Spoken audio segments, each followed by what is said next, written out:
We also have a lot of medical news here.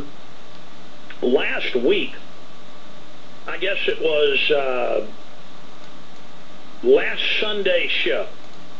I know it was over a week ago. I just mentioned a Reuters report, medical study, major medical study, double-blind medical study of vaccines being seriously associated with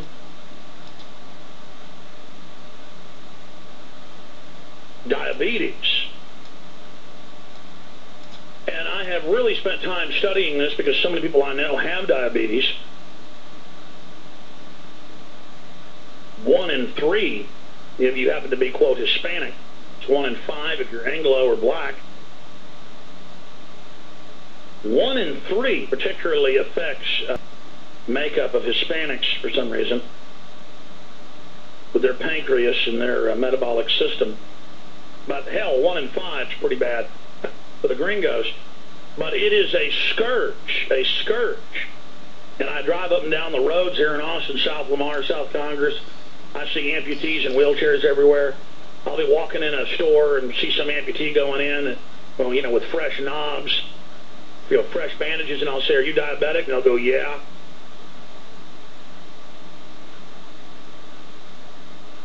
And people email me and say, "Oh, you know, you claim it's giving people diabetes." No, the medical reports are. And so this morning, I just Googled diabetes vaccines, and thousands of mainstream articles and studies popped up. And I am just 4 of those. Memo and Steve Watson and Paul Watson. That's all I had time to do was grab 4 of them from Reuters and the British Medical Journal and stuff going back 8-9 years. I mean, I didn't just run into Reuters a week and a half ago. I ran into all the others, and it was like every vaccine, you know, hepatitis shot, the hepatitis vaccine, the HPV shot is the newest one. And it causes a inflammatory response in the pancreas, and it fries your pancreas. And then you get diabetes, and then you die. You go blind, you run off the highway, your life is hellish.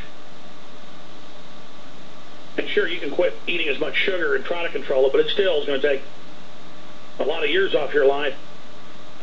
Vaccines are a scourge. Crohn's disease is a covered name for thousands of different reactions with vaccines. That's been proven in thousands of studies, absolute fact.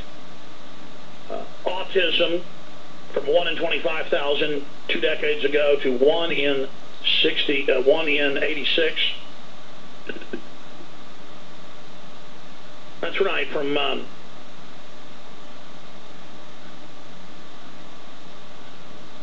in 168 to 1 in 86. Yo, just pull those numbers up for yourself. That's official government numbers. We have scourges all around us. The GMO is doing the same thing. We've also caught the globalists where they'll put multiple things into the food chain knowing that they'll combine and have that effect.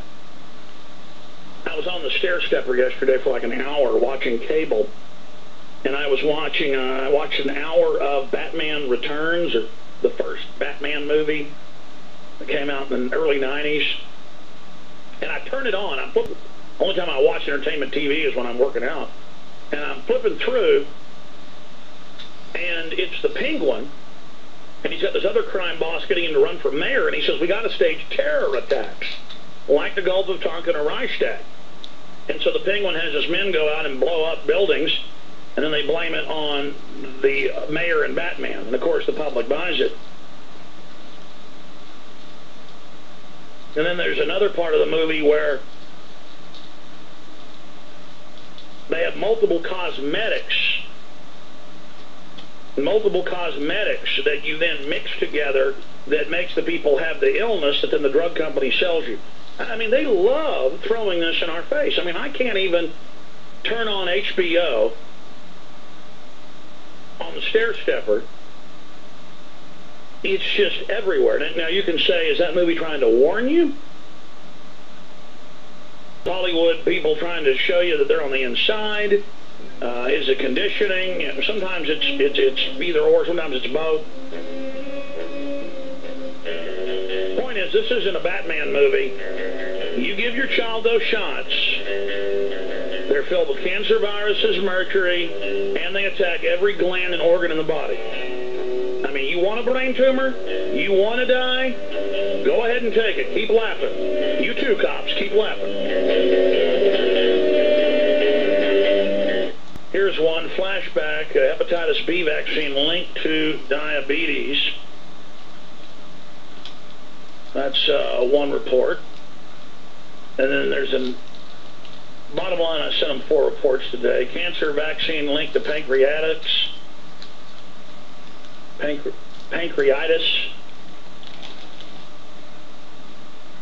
We see we posted all 3 or all 4 of them. It doesn't matter. The point is, every vaccine in double-blind studies where it has been studied for an increase in diabetes, there is one.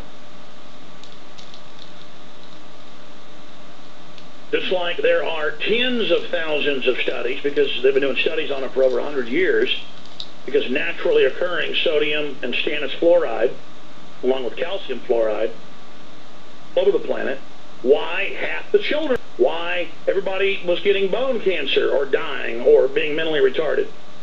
And they found out real fast over 100 years ago that any type of fluoride, but especially sodium, in levels higher than a few parts per billion, attacks every gland and every bone in your body. And the Russians, by the 30s, in their work camps, learned how to put it in the water to make people be docile. And that's in Pulitzer Prize-winning books. Then the Germans picked it up in the 40s, and there's a Pulitzer Prize-winning book in World War II that covers it. And guess what happened? By 1950, we had the national security state set up at 47, and the feds came in with multi-million-dollar programs and said, put this in your water. And congressmen came out and read the wartime reports on the Nazis using it, and the media would laugh at them and call them kooks.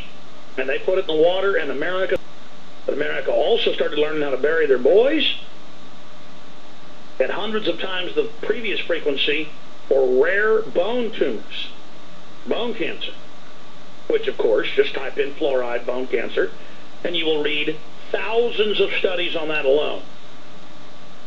I mean, is it fun sticking your boy in the ground? Is it like a goody-goody gun drop for you or something, you sick freaks out there? But I understand. You have to continue to say, I'm lying. You have to continue to deny what I'm saying is true. You have to continue